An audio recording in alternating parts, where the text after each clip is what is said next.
Ladies and gentlemen, Welcome. Iron Lady of the Western World.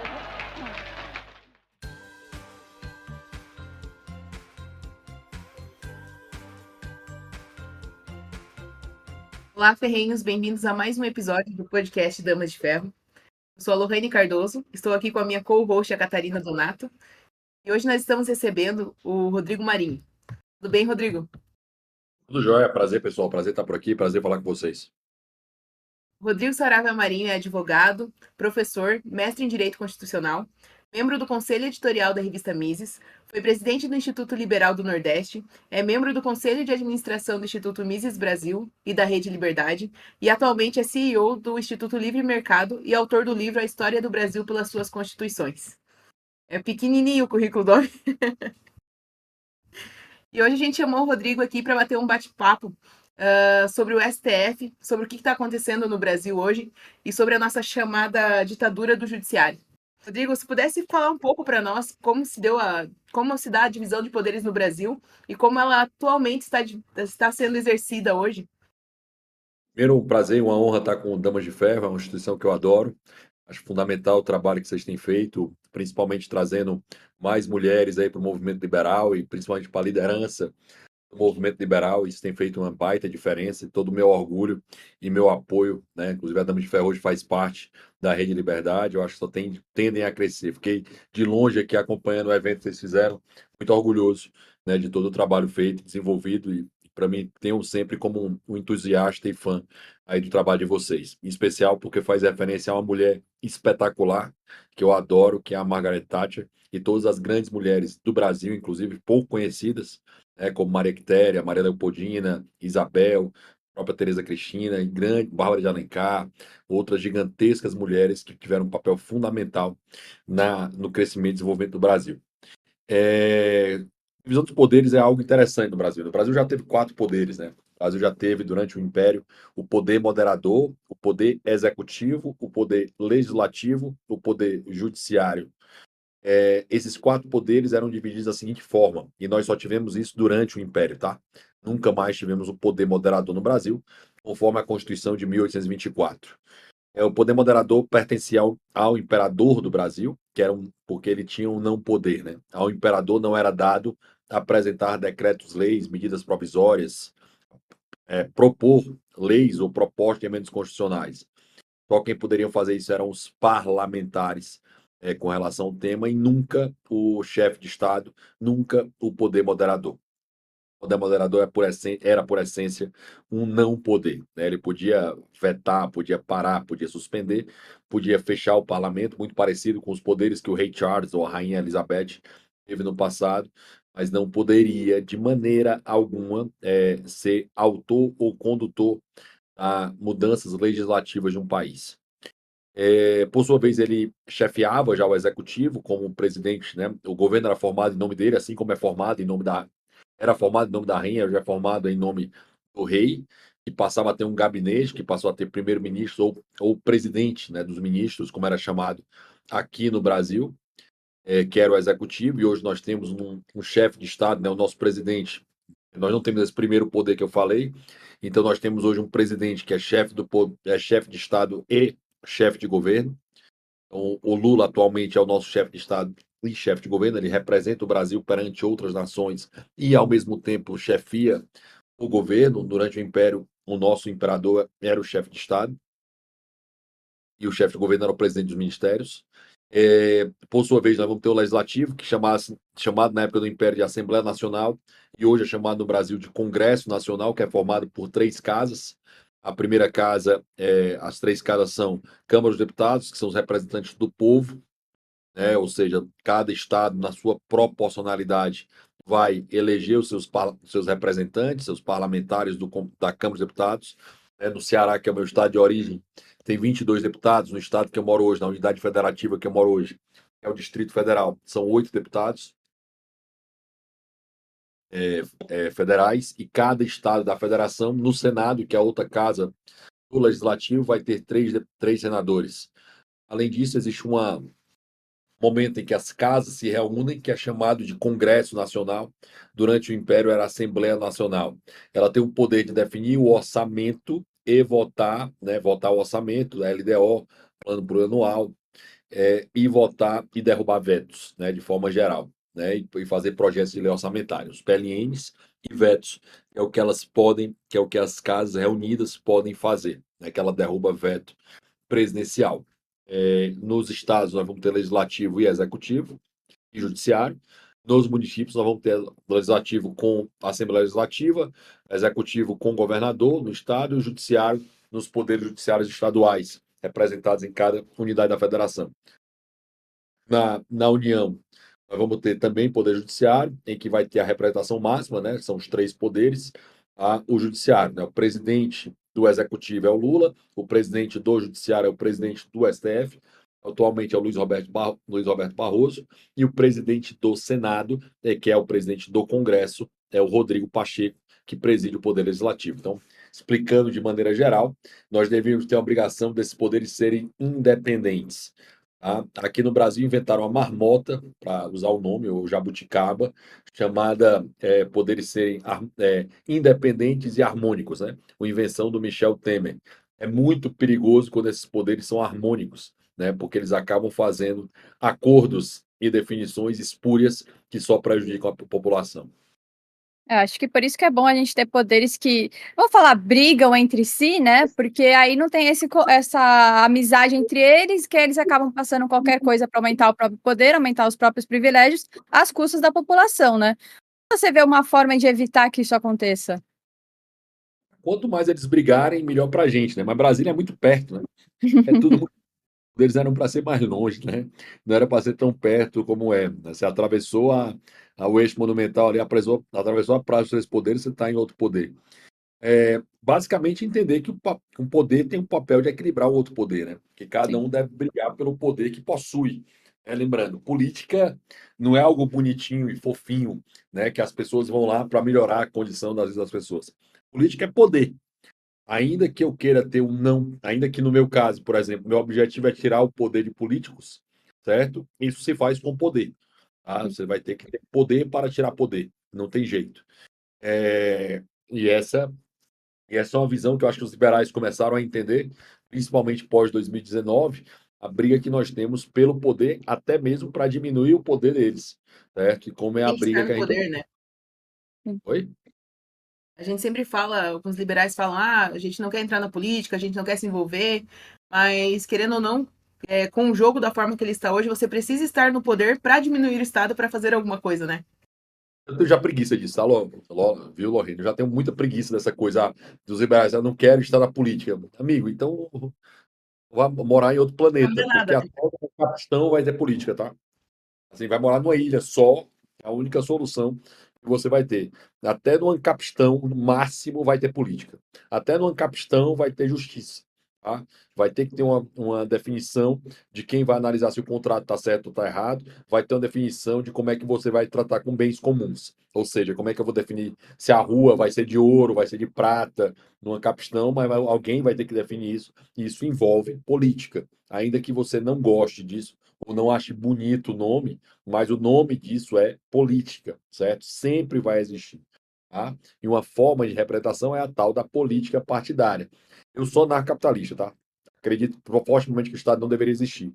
Mas não existe botão, né? Ou botão para usar, para ficar, não ser tão cearense. Não existe botão aí para apertar e acabar com o Estado imediatamente. A única forma, as duas únicas formas de mudar a regra do jogo é ou você entra na política, que é uma forma pacífica, ou você vai para a guerra, certo? Que eu não concordo nem um pouco. Tá? Mas são as únicas duas formas. Não existe outra, tá? Não existe. Não vai acontecer como um passe de mágica. Alguns ficaram, o Milei não pode se dizer anarcocapitalista. Claro que pode. É 1000 vezes melhor ter um anarcocapitalista lá do que ter um estatista lá gigantesco. E quem fala isso é quem não leu Hoffman, não leu Hoppe, não leu Walter Block, os grandes anarcapitalistas do mundo que trazem esse tema. Olá, ferrenhos! Sabia que estamos em diversas plataformas digitais? No YouTube, Spotify, Instagram e principalmente em nosso site, encontrando vários artigos envolvendo a liberdade ou a falta dela. Não perca tempo e acesse damasdeferro.com.br e em nosso Instagram, @Instituto Damas de Ferro. Rodrigo, a questão ali, a gente estava falando sobre a separação dos poderes e como o papel, em tese, do Poder Judiciário era ser algo moderador, né? Não algo ativo. O que que você acha que levou à existência desse ativismo judicial que a gente vê hoje no Brasil? Não, eu vou deixar muito claro, tá? O papel do judiciário não é ser moderador. Moderador é outra coisa, certo? Moderador é outra coisa. Era uma forma de tentar equilibrar os poderes. Ou seja, o imperador estava acima dos poderes e, ao mesmo tempo, ele não tinha poder e ele conseguia equilibrar os poderes. Não existe na República, tá? Não existe.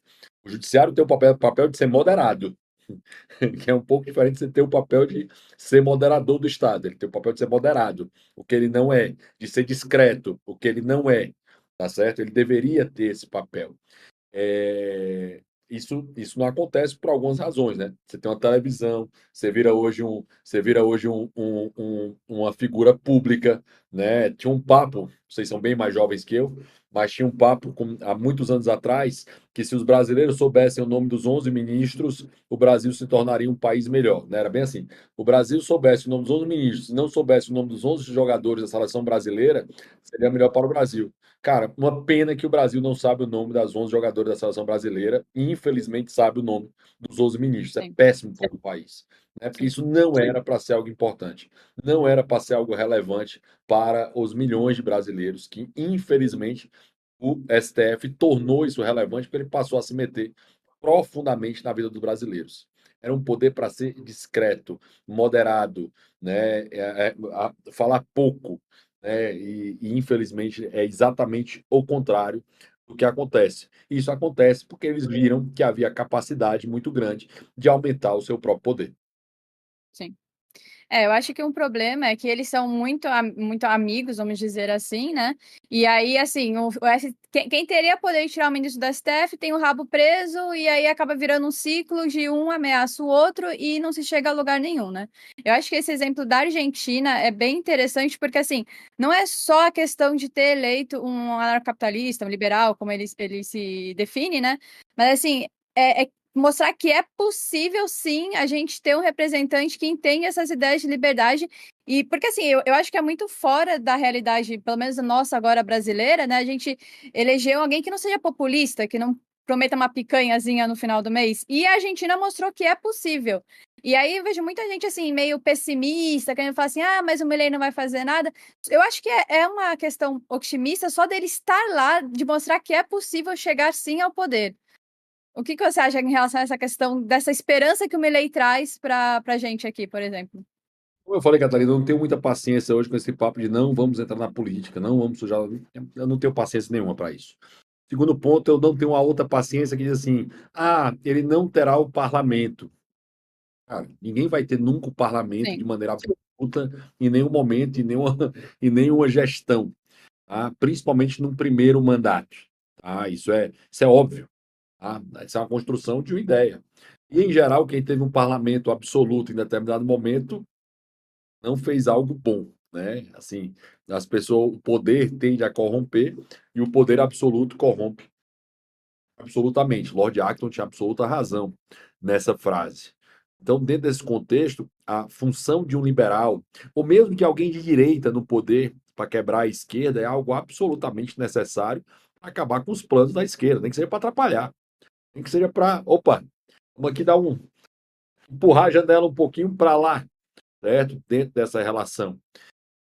O grande objetivo da esquerda, na América Latina, principalmente, não é a eleição. Elas sabem que vão perder a eleição em algum momento. O grande objetivo deles é não permitir a reeleição, tá? Saibam disso. O grande objetivo deles é não permitir a reeleição. Eles estão muito focados em impedir que um candidato de direita seja reeleito, porque quando ele é reeleito, ele tende a consolidar o poder, né, que é, assim, não vou dizer vou dizer uma maioria completamente absoluta, mas se o Bolsonaro, por exemplo, tivesse ganho a eleição, ele teria de saída 100 deputados à mão dele, eleitos do partido dele, ele tinha 99 deputados. É um número absolutamente expressivo só do seu próprio partido, tá? Fora o que ele teria como base parlamentar, que até hoje o Lula não conseguiu formar está tendo e terá muita dificuldade de conseguir formar. O Lula hoje é o presidente que menos aprovou medidas que ele próprio propôs. Tá? Para quem não sabe disso, o Lula, basicamente, hoje, 74% das medidas que ele propôs não são aprovadas. que Olha o número pena. como é. É um dado interessante, né? Que o pessoal acha que o PL, vou falar que o PL tá, nossa, a favor do Lula, a oposição não existe e tal, mas esses dados são interessantes, a gente perceber que por mais que ele esteja tentando, ele tem tido esse bloqueio, né? Porque nos macro projetos ele acaba tendo vitórias, porque nem sempre interessa só a ele, tá? Sim, Interessar o Brasil, interessar outras pessoas, tem interesse de poder. Quando você entende uma coisa essencial, que política não tem coincidência, tem consequência, fica fácil entender assim, quem ganha e quem perde. Assim, basicamente tem essa visão. Você vai ver pontos de aprovação, PL de garantias. É um PL que interessava ao governo também, mas interessava ao Congresso. Reforma tributária, interessava ao governo também, mas interessava ao Congresso. Mesmo arcabouço fiscal, quando você abre uma margem fiscal, isso é bom para parte do Congresso. Então, tudo isso interessa expor no Congresso. Então, tem que entender que há consequência disso. Mas talvez em macro pauta, tipo assim, uma derrota que foi grande para a oposição foi o PDL na semana de armas. Né? Alguns deputados do próprio PL não votaram. Baita derrota. Certo? E ao mesmo tempo você vai ter baitas vitórias em outros pontos e muitas vitórias em comissões, né? Ou que não instala a medida provisória, ou que não tem comissão para isso. Então, tudo isso se coloca. Mas você falou uma coisa importante, Catarina, que é a coisa do rabo preso, né? Que é essa situação. Eu te julgo, você me julga, então a gente acaba nos julgando um ao outro e isso fica foda, né? O Senado é o responsável por impeachment do Supremo Tribunal Federal. Como isso pode, obviamente, causar reação por parte do Congresso, do Senado, e até o Cajuru falou que os ministros estão ameaçados. Não, não fui eu que falei isso, só para deixar claro, tá? O Jorge Cajuru, senador da República, falou que os ministros estão, de fato, achacando, né, e ameaçando outros senadores em relação a isso. Só para deixar claro, não fui eu que falei isso, tá? Jorge Cajuru falou isso. Então, dentro dessa condição, isso obviamente é um achaque, ia ser uma chantagem absurda, né, com relação a esse tema. Mas o próprio Senado começou a se movimentar, porque, óbvio, o Supremo passou de todas as medidas e de todos os pontos. Né? E o Senado começou a dizer assim: opa, você está começando a tirar o meu poder. Né? Você está tirando o poder do Congresso. Isso, obviamente, afeta os congressistas e os senadores e deputados que são cobrados muito na sua base. Né? Hoje, a reação popular a isso é muito grande.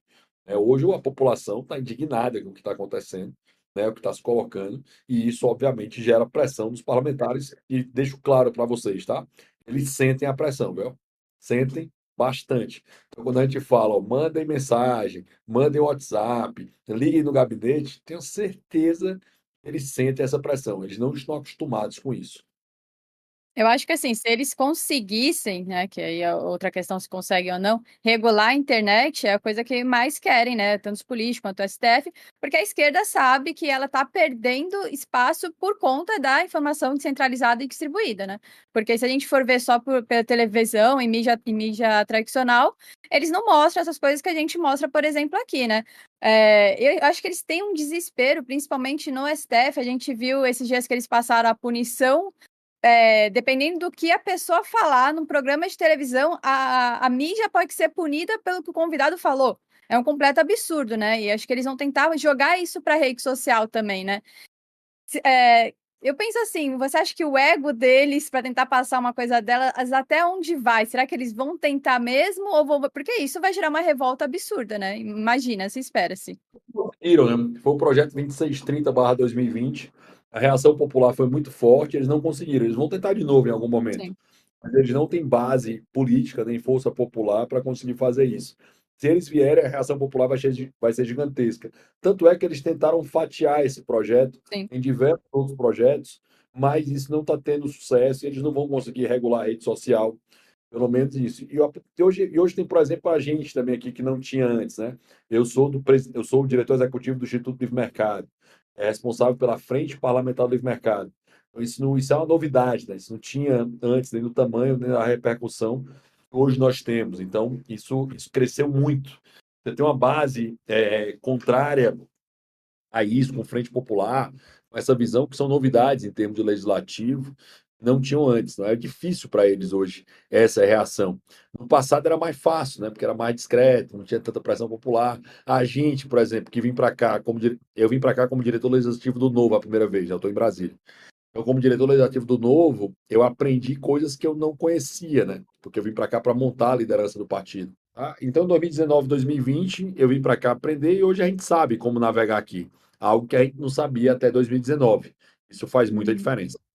Eu acho que principalmente para essa questão mesmo na internet, uma coisa que assim, há 10 anos, 20 anos atrás, a gente não tinha esse movimento a favor da liberdade, né? E é uma coisa que tá mudando e eu acho que não tem volta. E daí que veio o desespero deles, desespero da esquerda, de tentar, de qualquer jeito, voltar o poder para eles, né? O cachorro acuado, assim, ele é perigoso também, né? É isso que Eu eu acho que penso. talvez antes eles não tinham essa resistência tão organizada, como ali hoje tem o Rodrigo, ele atua pelo Instituto Livre Mercado, e tem outros institutos que atuam de forma organizada, pressionando contra esse tipo de ações, né?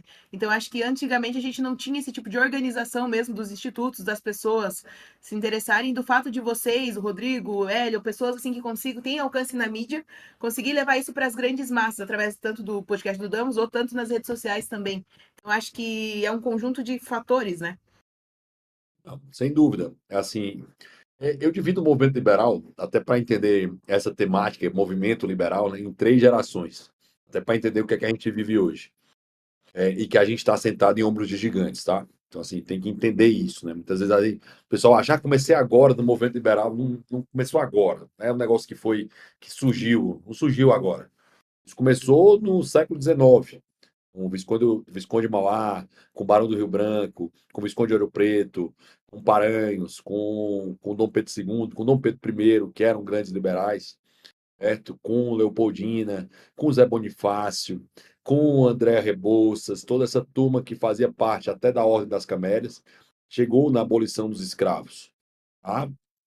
Joaquim Nabuco, toda essa turma que participou disso, até a esse movimento com o golpe da República, um monte de estatista, corporativista absurdo, patrimonialista, né? Foi para o espaço, tá? Até década de 70, quando a gente começa aí com Henri Maxud, a segunda geração do movimento liberal. A primeira era de grandes políticos, grandes nomes, grandes intelectuais.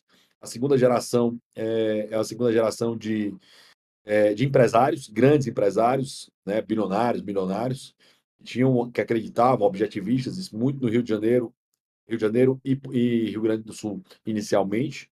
Rio de Janeiro com o Donald Stewart Júnior, que monta o Instituto Liberal do Rio de Janeiro, um pouco antes com o Maxud em São Paulo, compra a revista Visão e transforma ela numa revista relacionada à visão liberal. Trouxe Hayek para o Brasil, né? Frederic Augusto von Hayek algumas vezes para o Brasil. Depois eu tive a felicidade de palestrar em cada lugar que o Hayek palestrou aqui no Brasil. E em 81, isso foi 73, mais ou menos 81, 83, foi fundado o Instituto Liberal, depois o Instituto Liberal do Rio Grande do Sul, depois o Instituto de Estudos Empresariais, depois foi criado o Fórum da Liberdade, que é um fórum que existe até hoje, é um dos maiores fóruns liberais do planeta, que está vivo até hoje. E aí vai até a segunda geração, que vai até as privatizações do Fernando Henrique Cardoso, em 94, quando ele é eleito. E acaba também. Depois o pessoal achou, ganhamos. Relaxa agora, não precisa fazer mais isso, não. Ganhamos. E não existe vitória absoluta, nem existe derrota definitiva. Mas o pessoal achou que havia vencido ali. Até numa base muito do Francis Fukuyama, escreveu um livro chamado O Fim da História, relacionado com a queda do Muro de Berlim, fim da União Soviética, a democracia liberal e o capitalismo venceram. Isso, obviamente, nunca tem fim. Até voltar em 2007, 2008, com Ordem Livre e Instituto Mises Brasil. Primeira geração, como eu falei, de políticos e grandes intelectuais, segunda geração de grandes empresários, terceira geração, essa veio de baixo para cima. Liberou todos os livros de graça do Miss Brasil, liberou todos os livros de graça no Ordem Livre, as pessoas passaram a ter acesso a isso até 2013, quando duas frases foram muito fortes no mercado. Era nas manifestações de rua, né? Que foi menos Marx e mais Mises, e Olavo tem razão. Isso aí fez com que a gente crescesse até chegar na eleição do Bolsonaro, e a parte do liberalismo, de escola austríaca, ser muito forte. Tanto é que o Ministério da Economia foi tomado pelos liberais aí que estiveram no governo e ajudaram o governo com lei de liberdade econômica, marco legal de saneamento, BR do Mar, uma série de medidas que são muito favoráveis ao Brasil, né, nesse ponto. E esse movimento é de baixo para cima, que aí teve a SFL, né, Instituto for Liberty, o JL, a Damas de Ferro, Instituto Liberal do Nordeste, outros Institutos Liberal de São Paulo, vários institutos que formaram a Rede Liberdade em 2015, que hoje é essa miríade de institutos que tem papéis completamente diferentes, até nós chegarmos na política, com o Instituto Livre Mercado, uma parte com Livres também, é um dos institutos que eu fundei, e com a Frente Parlamentar do Livre Mercado, hoje que a gente tem 187 deputados e 27 senadores. Ou seja, é bem grande, bem maior do que qualquer sonho meu esperava há 10 anos atrás, quando um pouco mais de 10 anos atrás, quando eu comecei a viajar ao Brasil, defendendo essas ideias. Então, assim, muita gente tem que entender que não está aqui de graça. O movimento tá aí, eu estou fazendo acontecer. Não, não.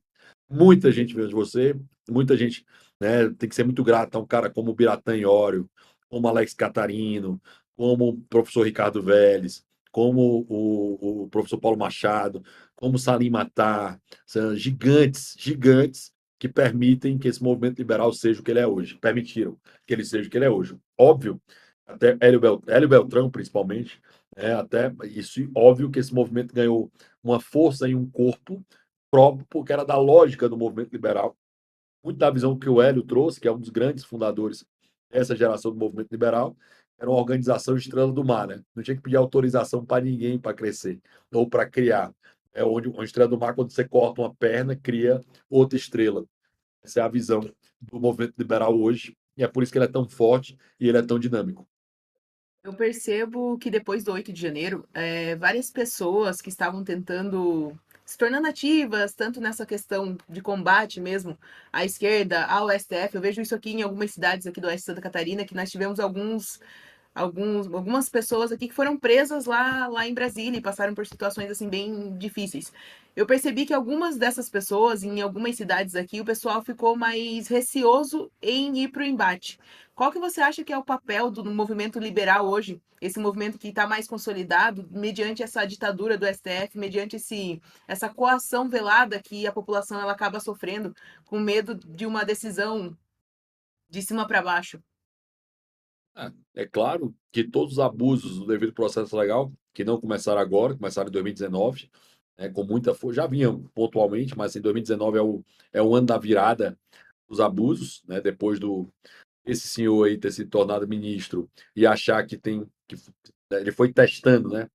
Parece criança, né? Vou testando o que eu posso fazer, e ele foi testando o poder e ninguém parou ele. E agora ou o Brasil para esse cara, ou esse cara vai prender o Brasil. Essa é Sim, a sim. realidade, certo? E nesse contexto, o pessoal se assustou, por óbvio, né? Tem 2.000 pessoas entrando no ônibus para ser preso, né? Pelo simples fato de estarem parados no quartel. Lembrando, o precedente que foi dado pela prisão aqui em Brasília das pessoas, ele pode ser usado para qualquer cidade do Brasil, tá? Sim. Qualquer uma. O fato de você estar em frente ao quartel pode ser entendido como uma violação ao Estado Democrático de Direito. É uma loucura isso. Então, é uma loucura, irresponsabilidade. Uma inconstitucionalidade, uma violação a todos os direitos humanos mais básicos relacionados a isso. Mas, óbvio, né? Se não, aquela história, quem recorre da decisão do Supremo? Não há quem recorrer. Assim, esse é o grande mal. Até estava numa audiência pública essa semana e um dos professores, o professor esquerdista lá falando: mas pô, tem também violação no estado de São Paulo, violações no estado. Mas daquela violação cabe recurso. Daquela violação o CNJ pode punir o juiz. O juiz não pode, o CNJ não pune membros do STF, né? Então essa é a situação que a gente vive. Você acha que isso é uma falha nessa estrutura nossa, como república hoje? Não ter algo acima desse poder? E daí possa ter permitido que ele chegasse no nível que chegou? Ou não? Mas, assim, em tese, existe algo acima desse poder, é o Senado Federal, né? Não é nem acima, né? Ao lado, né? Era para o Senado agir, né? Assim, eu era muito claro a minha votação para senador na eleição passada era alguém que defendesse o impeachment do Alexandre de Moraes. Eu já falava disso desde 2020, tipo assim, eu falava isso claramente. O senador que votar pelo impeachment, eu voto nele. É simples, assim. Continuará. Assim, se isso não acontecer, eu espero que aconteça até 2026, mas se isso não acontecer até 2026, o meu requisito continuará claro. Impeachment do Alexandre de Moraes, impeachment do Luiz Roberto Barroso, impeachment do Gilmar Ferreira Mendes, pelo menos. Tá? O Gilmar Ferreira Mendes, porque o Barroso disse, aspas, nós derrotamos o bolsonarismo, amigo. Isso é partido político. Entendeu? Isso é impeachment. O Gilmar Mendes, quando chega no evento, diz: essas pessoas têm que ser gratas porque nós derrotamos a Lava Jato. Opa, impeachment. Certo? O Lula só é O Lula só está candidato por nossa causa, impeachment. Então, para mim, é claro esse ponto. O primeiro a sofrer impeachment é o Alexandre de Moraes, certo? Mas os outros precisam sofrer impeachment imediatamente. Rodrigo, pode ser um outro que vai ser chamado. Sim, mas vai ter sempre mais cuidado pelo Lula. Mas o próximo vai saber que a consequência disso é ele sofrer impeachment. Se ele fizer algo absurdo. É mais para passar um recado, ó, vocês não podem fazer o que você quiser, tem que seguir as regras, né? Na minha visão, né, eu acho que a reforma mais importante que o Brasil precisaria hoje seria a reforma federativa, né? Que não tem esperança nenhuma de passar com o Lula, né? Porque você distribui o poder em vez de ficar todo concentrado lá em Brasília, né? Qual que é a sua visão sobre isso? Vamos lá. Eu tenho uma PEC é uma proposta de emenda constitucional do Guedes que trata isso, né? Que é menos Brasília e mais Brasil, né? Que é a ideia da PEC dele. Eu concordo 100% com essa visão e com essa definição, né? Até pela lógica do princípio da subsidiariedade, mais poder para os municípios e estados e menos poder para a União. Tem muito poder Brasília, né? Brasília tem um absurdo poder. Mas não vai acontecer agora. E assim, em geral, a gente tem que eleger gente que queira abrir mão de poder, Catarina. Se isso É. não for, não é o caso, né? Assim, o Milei, quando eu falo que o Milei vai dolarizar, que o Milei vai fechar o Banco Central, é porque o Milei tem mandato para isso, tá? Assim, ele tem algo que ninguém nunca teve, um mandato para fazer algo. Ou seja, ele foi eleito dizendo claramente o que faria. Assim como o Lula, tá? Assim como o Lula foi eleito dizendo que faria. O pessoal que não acreditou, tá? Que ele fosse fazer o que ele estava dizendo que ia fazer. Ele só não tem parlamento para isso, tá? Mas o plano do Milei ele é muito claro. Muito claro. Então, ele tem uma vantagem muito forte em relação a qualquer outro candidato, outro presidente a fechar o Banco Central. Ele tem base, tem fundamento, justificativa, definição e uma coisa fundamental, uma absurda legitimidade, né? Ele ganhou com 12% de diferença de votos em relação ao segundo colocado. Pô, é absurda a diferença, tá? Qualquer votação é assim. Ele teve muito, muito mais votos que o candidato, que o segundo colocado. Então, isso faz muita diferença. Eu sei que é difícil, assim, tentar prever, mas você acha que ele consegue fechar o Banco Central e dolarizar a economia? Eu estava numa segunda-feira, almocei com o Hélio e com o Raduan, a gente estava na discussão sobre isso. Eu sou o que mais acredita nisso, porque politicamente ele é o que vai ter mais respaldo para fazer isso. O Hélio acha que mais. O Hélio quis apostar comigo lá, né, que ele não dolarizava na saída. Eu falei que ele dolariza até dia 31 de dezembro, mas na minha história, toda vez que eu apostei, eu perdi. Então eu acabo de apostar, entendeu? Assim, Pô, eu prefiro não 31 já? Para 31 mim, de ele dezembro deveria já? fazer, pra mim, ele deveria fazer isso domingo, tá? Ah, sim. Para mim, ele já deveria fazer isso no dia 10 de dezembro, que é quando ele toma Uhum. posse. Tá? É, Ele já deveria primeira coisa dolarizar, mais difícil e mais importante de tudo, né? deveria fazer Chegar com o pé na rápido. porta, como dizem, né? Sim, Tá? sim. Precisa. Eles têm lá uma possibilidade que é parecida com a nossa medida provisória, que é fazer o decreto de necessidade e urgência. É o que eles chamam de DNU, que é a nossa MP, né? Nossa medida provisória. DNU pode tratar de mais temas que a medida provisória trata. E eu acho que ele já deveria fazer isso no D0, tá? D0 mesmo. Porque ele tem um problema lá com as LELICs, que são as obrigações com o Banco Central. Ele não passou à toa 2 semanas nos Estados Unidos, ele estava atrás de dinheiro para conseguir cobrir essas LELICs. E se ele cobrindo isso aí, ele consegue. Não é dinheiro do outro mundo, não. Assim, em termos de são mais ou menos 7 a 10 milhões de dólares. Ele consegue fechar a conta disso aí. Ele fechando isso aí, ele fecha o Banco Central na sua parte monetária e deixa o Banco Central só como agência reguladora do mercado financeiro, o que é algo muito positivo aí em termos de país. E Eu eu acho, acredito que ele vai conseguir fazer isso. eu acho essa uma questão muito interessante. A maioria das pessoas não entende exatamente como que funcionaria essa dolarização da Argentina, como é que vai ficar sem Banco Central. Será que você poderia explicar um pouquinho pra gente? Posso. Basicamente, o Banco Central tem duas funções, né? Ele tem uma função da moeda, controle da moeda, controle de estabilidade da moeda, e a outra função do Banco Central é ser uma agência reguladora do mercado financeiro, tá? Então, essas duas funções centrais que o Banco Central faz. No Brasil tem uma outra que é estranhíssima, que é o Banco Central operar o Pix, tá? Em tese, nem poder. Né? Até porque quem fiscaliza não pode ser operador, né? Por óbvio. Mas, enfim. A gente adora o Pix, mas assim, não era para ser gerido pelo Banco Central. Só Sim, para no deixar. final dá muito poder pra eles, né? Sim, dá muito poder pro Estado, né? O poder que o Estado já tem. Pegaram rápido. Ah, esse é o ponto. Mas vamos lá. A ideia era acabar com a parte monetária do Banco Central. Era É basicamente eles abrirem mão do controle monetário, eles vão acabar uma lei chamada de custo forçado da moeda, que é a obrigação de eu negociar na moeda oficial do governo e permitir que qualquer um possa negociar em qualquer moeda. Como a tendência da moeda é ir para a moeda mais forte, as pessoas passariam a negociar em dólar. Né? Depois negociar em Bitcoin, negociar em euro, mas assim, a tendência natural é negociar em dólar, até porque o argentino está muito acostumado com isso, certo? O problema de demorar a fazer isso ou fazer esse ponto é que, se manter o peso, a tendência é que haja uma inflação em peso muito grande, certo? Com o tempo. Então, é importante fazer logo essa mudança para dólar, ou pelo menos no máximo fazer uma ancoragem para dizer qual o valor que vai corrigir. O problema de demorar a fazer isso é que gera inflação. A ancoragem de expectativa gerará inflação em peso. Então, a ideia é a seguinte: faz a dolarização do D0, tira monetário do Banco Central Argentino, e eles vão. E quando eu falo dolarização, podia ir para outra moeda, tá? Vai ser dolarização porque o argentino hoje tem mais dólar do que peso lá, tá? É para só entender tirar a obrigação de usar o peso. Só tirar a obrigação de usar o peso e trocar todos os pesos por dólar. Vai ter algum nível de. Eles vão ter que fixar um câmbio aí na saída, tá? Para fazer esse ponto, deve ser o do dia, e fazer essa transição nesse ponto. Dentro dessa condição, eles passam a ter um outro país controlando a sua parte monetária, que é basicamente o que a União Europeia está. Vamos lá, Grécia. Por que a Grécia não tem inflação no país dela? Porque não, quem controla o Banco Central Europeu, o euro, não é a Grécia. Porque qual é o problema? Só para entender. Todo Estado se financia por tributos, por empréstimo ou por inflação, por impressão de moeda. Certo? Quando o tributo não é suficiente, é empréstimo. Quando o empréstimo não é suficiente, inflação impressão de moeda, que é o que é a inflação, que tem como consequência o aumento generalizado de preços.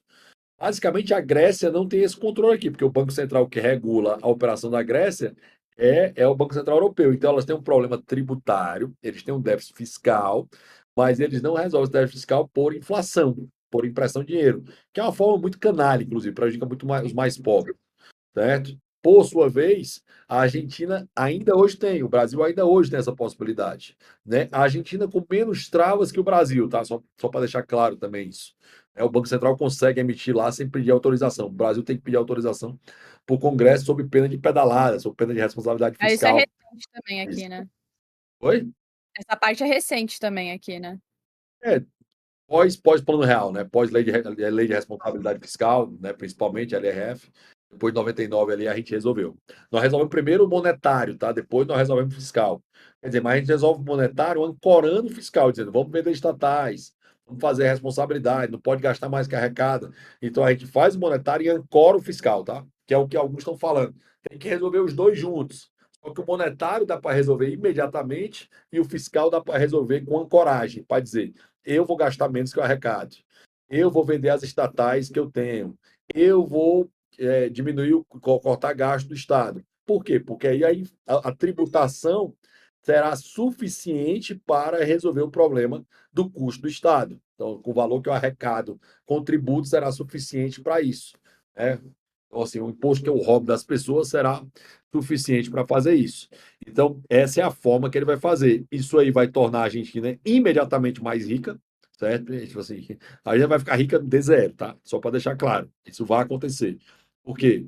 Porque os preços tendem a internacionalizar. É óbvio, tem um quê também, o ajuste não é fácil, é um ajuste, certo? Mas no curto e médio prazo, o poder de compra do argentino vai aumentar dramaticamente, tá? Dramaticamente. Assim, em um ano, eu acho que a condição vai ser, se ele fizer isso que eu estou falando, se ele não tergiversar, se ele não ficar lateralmente pensando, em um ano ou menos de um ano, a gente não ficará bem mais cara que o Brasil. Hoje, Isso né, é um até ponto. eu estava até na, vai ficar muito mais caro para o Brasil, para os brasileiros, tá? Para os argentinos ela vai ficar primeira, Sim. tá? Só para deixar claro, porque eles vão ganhar em dólar, né? Mas para os brasileiros vai ficar mais cara. Aí a realidade é aqui que eu até estava lá, eu estava segunda-feira, acabou a eleição, pensando, pô, podia ter levado a minha esposa também para a Argentina, né? Porque assim, isso aqui vai ficar caro pra caramba se Eu viajo para lá, eu tô torcendo que ele dolarize no dia 31, que dá tempo de eu ir para viajar de boa.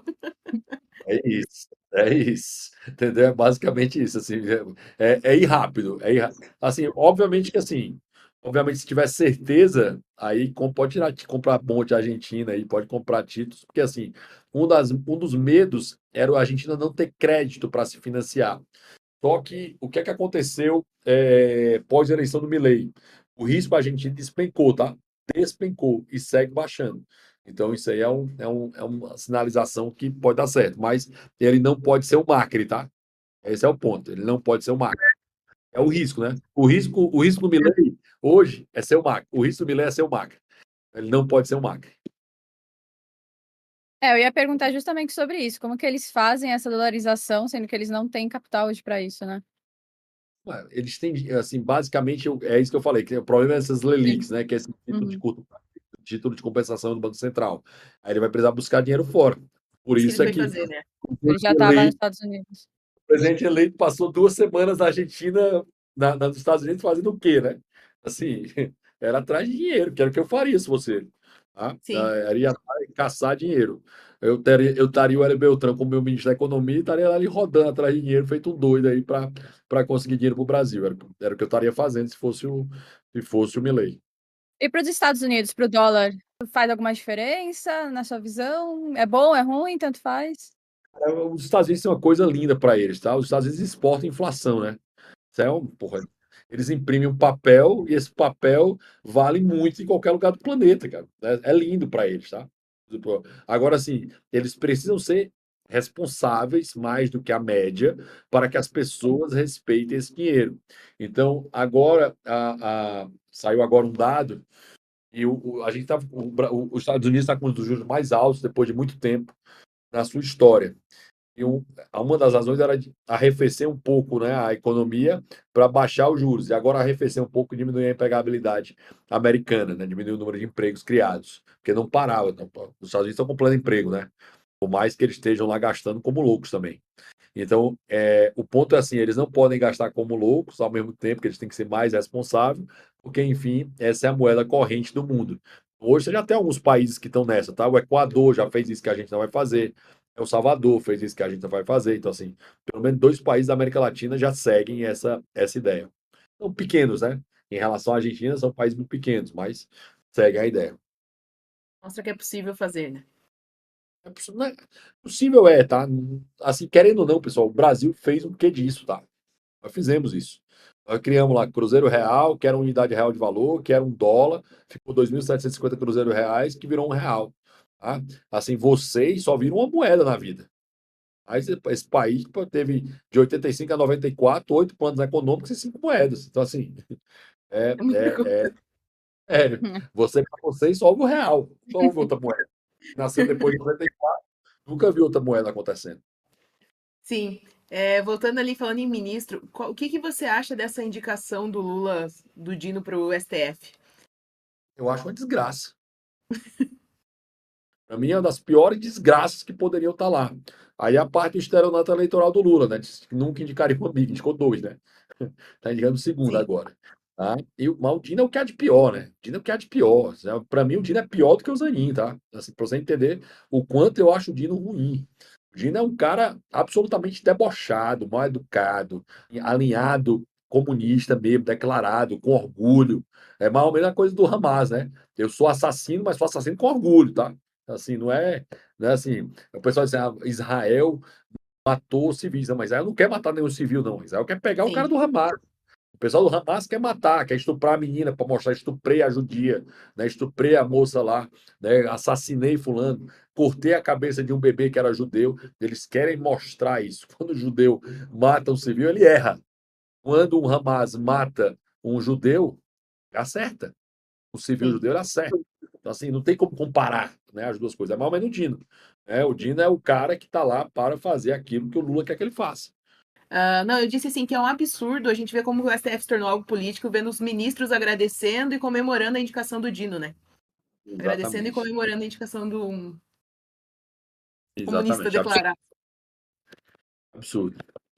Eu acho que eles até ajudam o nosso trabalho aqui, né? Porque assim, você quer fazer mais gente vir para o liberalismo, para anarcocapitalismo, é só dar um microfone para o Lula e deixar, né? Mas, em geral, o Reagan falava isso, né? Que a maior propaganda contra o comunista é deixar de falar, né? Sim, sim. Já pensou em investir nossas ideias?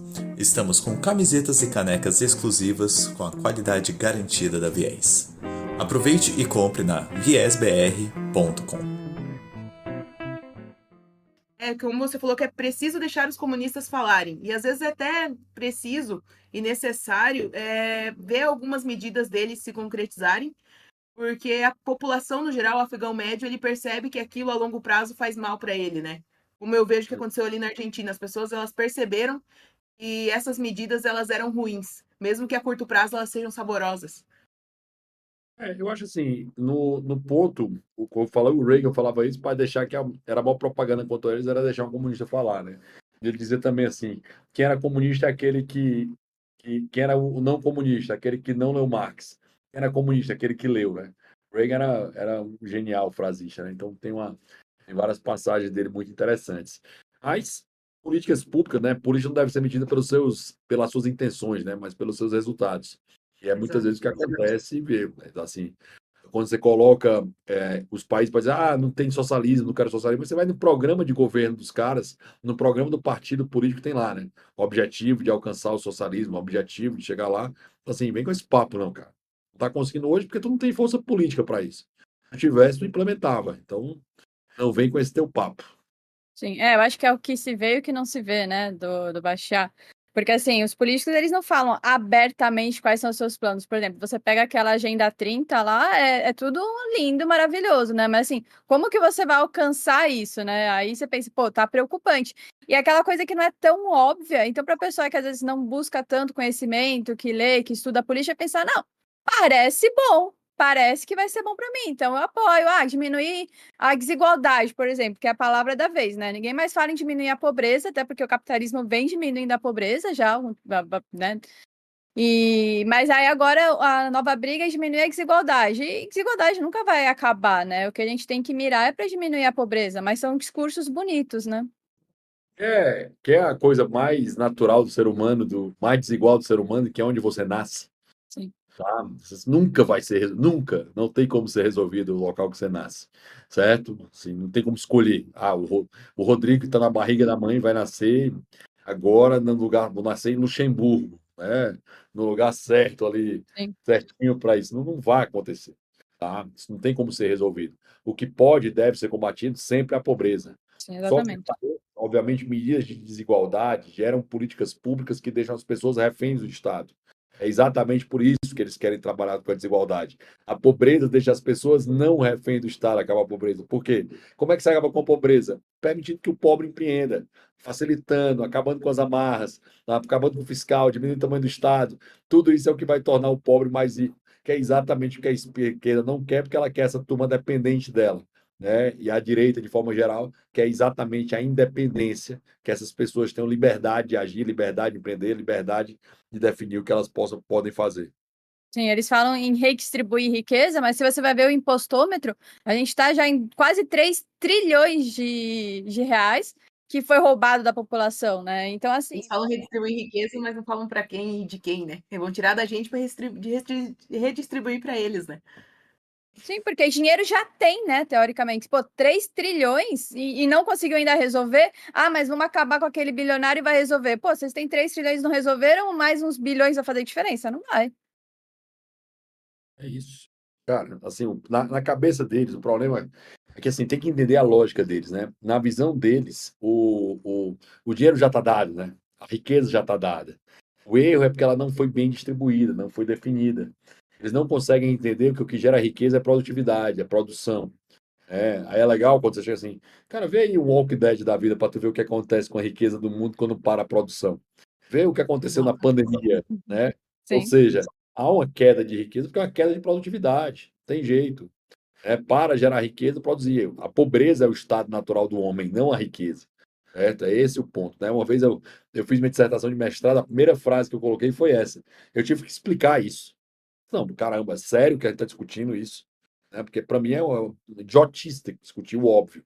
Tá? É discutir se o céu é azul, tá? ou se um branco é branco. Não. O branco é branco e o preto é preto.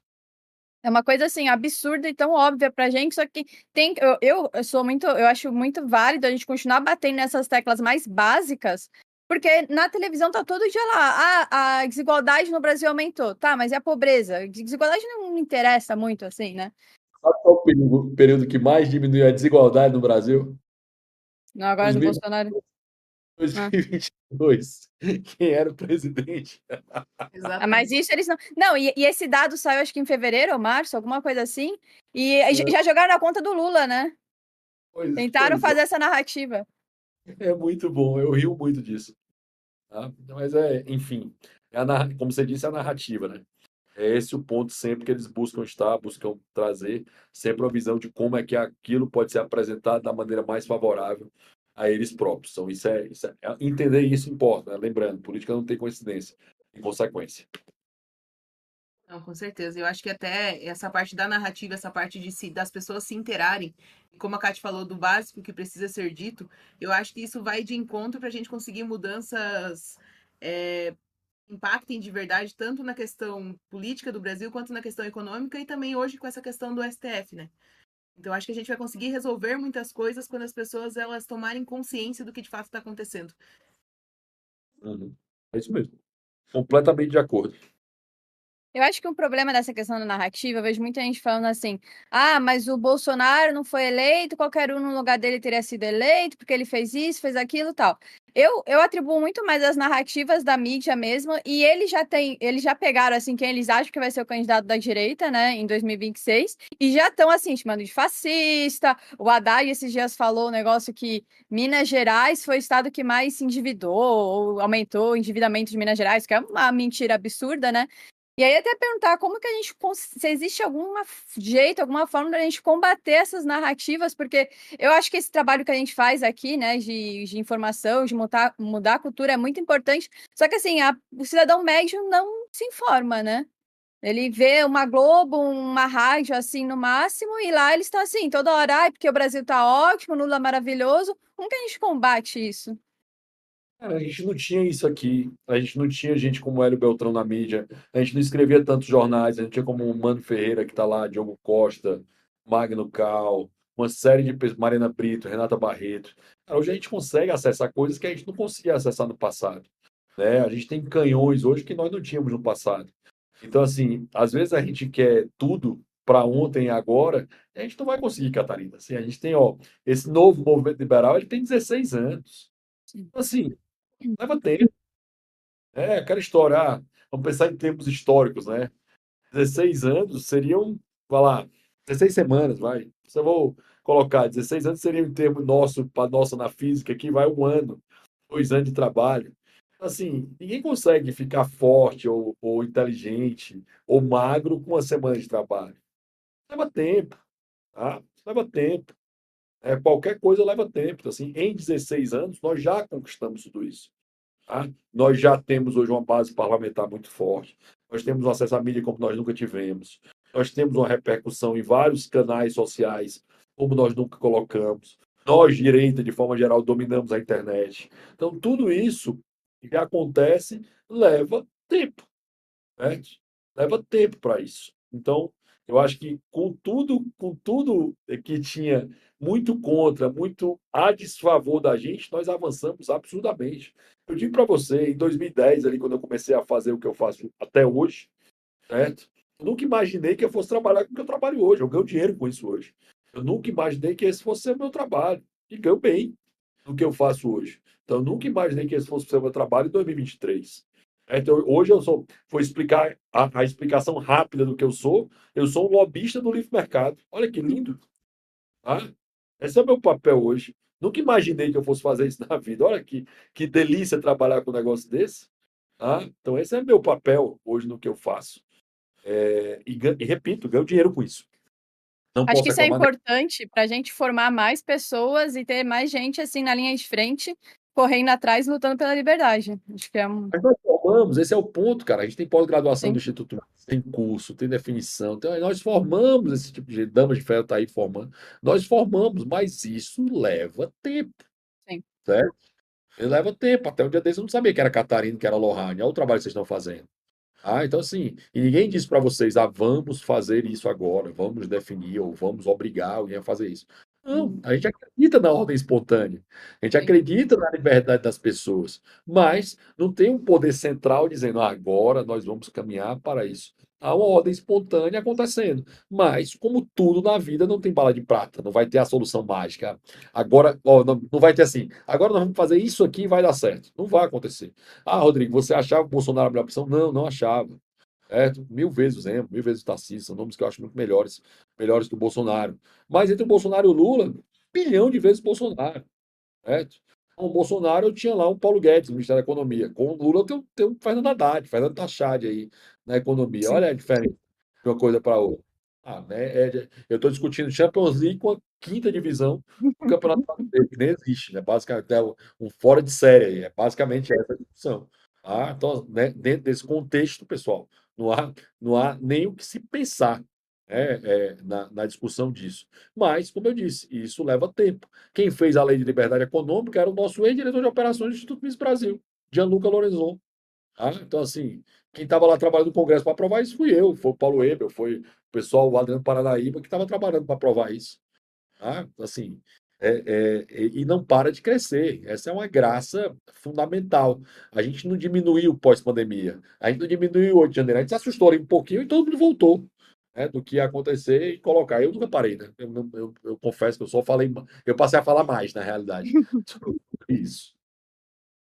Eu acho que isso é muito importante, porque muita gente se desiludiu com o Lula agora, tá muita gente desesperançosa, né? Então acho que é importante a gente mostrar todas essas coisas que você tá fazendo, Rodrigo, ter várias iniciativas pra gente mostrar, ó, tem esperança, a gente tá crescendo, mas precisa de mais gente dando a cara, entendeu? Não adianta a gente ficar chorando no sofá porque o Lula foi eleito porque vai colocar Flávio Dino. A gente tem que já se programar para bater, tá? A gente precisa mostrar para as pessoas que é um trabalho que leva tempo, como o Rodrigo falou, é algo a longo prazo, as pessoas são muito imediatistas, né? Elas acham que vão mudar o Brasil em uma eleição, mas isso demanda tempo e eu acho que o CERN sempre volta para a questão da educação. Por isso que é importante a gente continuar com esses institutos, com esses trabalhos, levando essas informações para o pessoal, né? Não para, não para. E assim, e mais, pessoal, não existe a vitória definitiva, ganhamos e agora relaxa. E também não existe a derrota absoluta, perdemos e acabou o mundo. Ao contrário, a briga é eterna, não vai parar nunca. Não vai ter um momento de vitória e tranquilidade, vai ter um momento que a gente entende. Isso é uma guerra cultural gigantesca. Ela não para. A esquerda sabe muito bem disso. Ela entendeu esse jogo há muito mais tempo que a gente. Agora a gente tem. Agora nós participamos do jogo. E entendemos como é que ele acontece. Pelo menos agora a gente consegue falar e fazer de alguma forma, né? Até um tempo atrás a gente não tinha nem voz para Nem sabia fazer que esse parte jogo do jogo. acontecia. A gente nem sabia. É engraçado, o pessoal chega na faculdade para mim, Rodrigo, como é que tu era na faculdade? Cara, isso era indiferente. Porque o jogo estava sendo jogado. Assim, eles estavam ganhando pro WO. Era essa a realidade. Entendeu? Então, assim, não era que não havia contraposição. A discussão hoje, olha que avanço. Hoje o Brasil sabe que o PSDB é um partido de esquerda. Sim. Se eu falasse na eleição do Aécio em 2014 que o PSDB era um partido de esquerda, eu era engolido. Né? E eu falava isso, que a social-democracia em qualquer lugar do planeta é de esquerda. Porque no Brasil era a direita da esquerda, né? Mas é um partido de esquerda do planeta Terra. E eu acho que esse sistema de welfare também está com os dias contados, né? Porque você tem cada vez menos pessoas trabalhando e cada vez mais pessoas dependendo disso, né? Uma hora a conta para de fechar, né? O dia é contado, porque assim, tem como emprestar dinheiro, tem como imprimir dinheiro, então nunca é tão simples, né? Na Argentina, eu acho que se ele Eles conseguir vão fazer. adiando, né? É isso. Tipo assim, você pode sempre adiar, porque politicamente é ruim acabar com a welfare state. Né? Então, assim, a desvantagem do sistema republicano é que ele está focado na próxima eleição. Eu sou monarquista, eu sou anarcocapitalista, eu sou anarco-monarquista, né? Para mim, se houver um governo, ele seja uma monarquia parlamentarista, né, na minha visão. Porque ela está preocupada com a próxima eleição, não com a próxima geração, não com a próxima eleição. Mas o governo ele vai sempre adiar a crise, né? O, o, o Keynes dizia isso, né? Como no longo prazo todos nós estaremos mortos, então vamos jogando a crise à frente. Não sabia que você era um anarco-monarquista, né? Mas e dentro dessa visão, como você enxerga, por exemplo, um país como Liechtenstein? espetacular. Pô, Liechtenstein, Luxemburgo são dois países espetaculares, né? Uhum, Liechtenstein é uma monarquia tradicional, né? Não é uma monarquia parlamentarista, né? Então, sim, ainda mais. Mas Liechtenstein é um país espetacular, mas é pequeno, sim. né? Minha referência é a Inglaterra, né? Sem dúvida nenhuma. A Inglaterra é a grande referência de liberdade, de democracia, de monarquia parlamentarista. A Inglaterra é absurdo, né? Então, assim, eu sou um absoluto fã do que aquele país fez e da monarquia brasileira também. É Uhum, pouco conhecida, que deveria ser muito mais conhecida do que ela é. sim. Eu gosto de Liechtenstein justamente por ser pequeno. Eu acho que pequeno é mais fácil de dar certo, né? Por causa da concorrência Porque e não tem Coreia todos. do Norte, tá certo. Eu tenho várias reticências sobre a ideia do. Às vezes falam que é mais fácil fazer algo pequeno dar certo que algo grande dar certo. Estados Unidos é um Não, exemplo gente, de eu grande. atuei nas prefeituras das cidades. Eu vejo assim, ó, eu atuei numa prefeitura aqui em Santa Catarina. Quanto menor é a cidade, pior é. Então, assim, eu acho que o tamanho da cidade ou do local não determina se ele vai dar certo ou não. É É, mais o lugar que você vê mais organização, falcatrua, o pessoal é bizarro. pessoal, é a governança que importa sempre, tá? Vale para o Exato. pequeno, vale para o médio, vale para o grande. É a governança que importa. O Luxemburgo tem uma baita governança, certo? Em relação a isso. Né? Limitado, a monarquia de Liechtenstein depende zero da arrecadação de tributos, porque ela é dona de terra, como em geral monarquias são.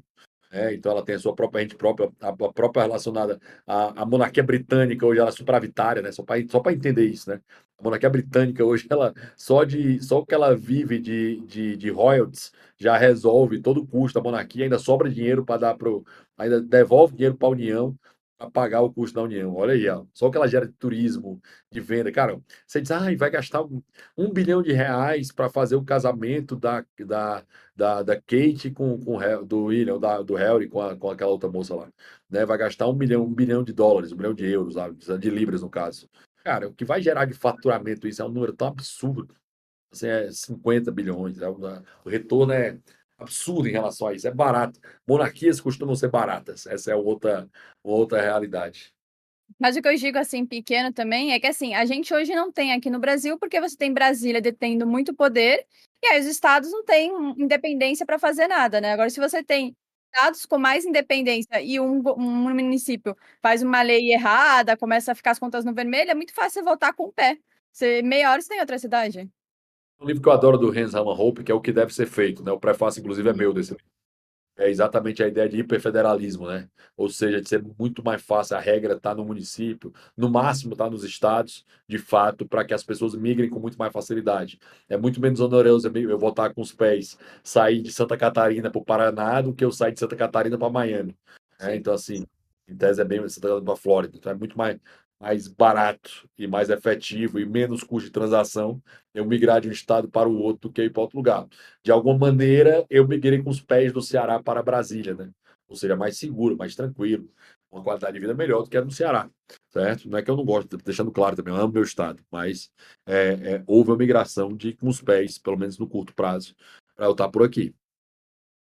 É Mais que se barato. tivesse concorrência entre os estados e a cidade, uma concorrência maior de verdade, né? Eu acho que, nossa, a gente avançaria muito, né? Eu podia migrar com os pés na cidade, né? Seria mais em Sim, conta e mais barato. exatamente. Pessoal, estamos então nos encaminhando para o final. Quero agradecer a Catarina por mais um episódio. Quero agradecer ao Rodrigo por estar aqui conosco. Rodrigo, muito obrigada pela disponibilidade, por compartilhar todo o teu conhecimento com a gente. Foi uma honra tê-lo aqui. Obrigado, E, prazer. e aos nossos ferrenhos que nos acompanharam até aqui, eu agradeço a todos e aos novatos eu peço que se inscrevam no canal e nos acompanhem nas redes sociais e ativem as notificações para que recebam as nossas publicações. Rodrigo, mais uma vez, obrigada. Então, primeiro, obrigado demais pelo convite, uma honra. Contem comigo aí pelo que precisarem. Sempre um prazer e um privilégio auxiliar, ajudar no Damas de Ferro, no que elas quiserem. Os ferrenhos aqui, eu gostei da expressão aí da turma toda. Muito obrigada, Rodrigo. Muito obrigada, Ferrense, que acompanharam. Até mais, pessoal. Até uma próxima. Até mais.